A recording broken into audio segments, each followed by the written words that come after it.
अच्युतं केशवं रामनारायणम् अच्युतं केशवं रामनारायणम् अच्युतं केशवं रामनारायणं कृष्णदामोदरं वासुदेवं भजे श्रीधरं माधवं गोपिकावल्लभं श्रीधरं माधवं गोपिकावल्लभं जानकीनायकं रामचन्द्रं भजे जानकीनायकं रामचन्द्रं भजे अच्युतं केशवं सत्यभामाधवम् अच्युतं केशवं सत्यभामाधवं माधवं श्रीधरं राधिकाराधितं माधवं श्रीधरं राधिकाराधितम् इन्दिरामन्दिरं चेतसा सुन्दरम् इन्दिरामन्दिरं चेतसा सुन्दरं देवकी नन्दनं नन्दनं संदधे देवकी नन्दनं नन्दनं संदधे विष्णवे जिष्णवे सङ्खिने चक्रिणे विष्णवे जिष्णवे सङ्खिने चक्रिणे रुक्मिणी रागिणे जानकी जानये रुक्मिणे रागिणे जानकी जानवे वल्लभी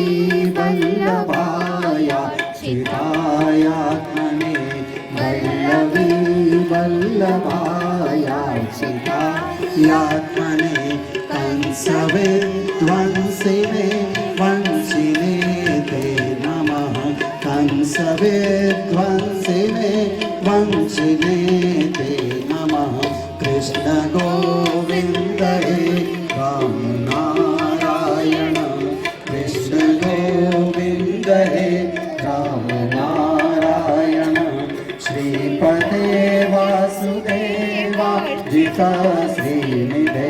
श्रीपते वासुदेवा जिता श्रीनिधे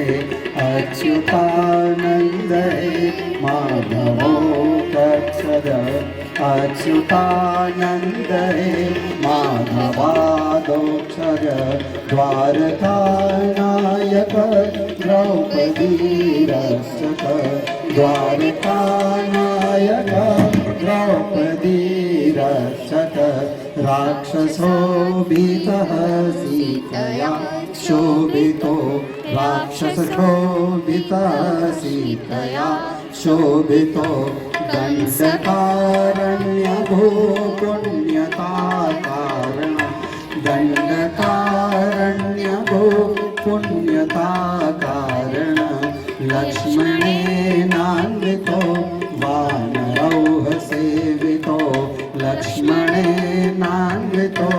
वानरौह सेवितो गस्त्यसम्पूजितो राघव पातु मां गस्त्यसम्पूजितो राघव पातु माम् अच्युतं केशवं रामनारायणम् अच्युतं केशवं रामनारायणं कृष्णदामोदरं वासुदेवं भजे कृष्णदामोदरं वासुदेवं श्रीधरं माधवं गोपिकावल्लभं श्रीधरं माधवं गोपिकावल्लभं जानकीनायकं रामचन्द्रं भजे जानकीनायकं रामचन्द्रं भजे जानकी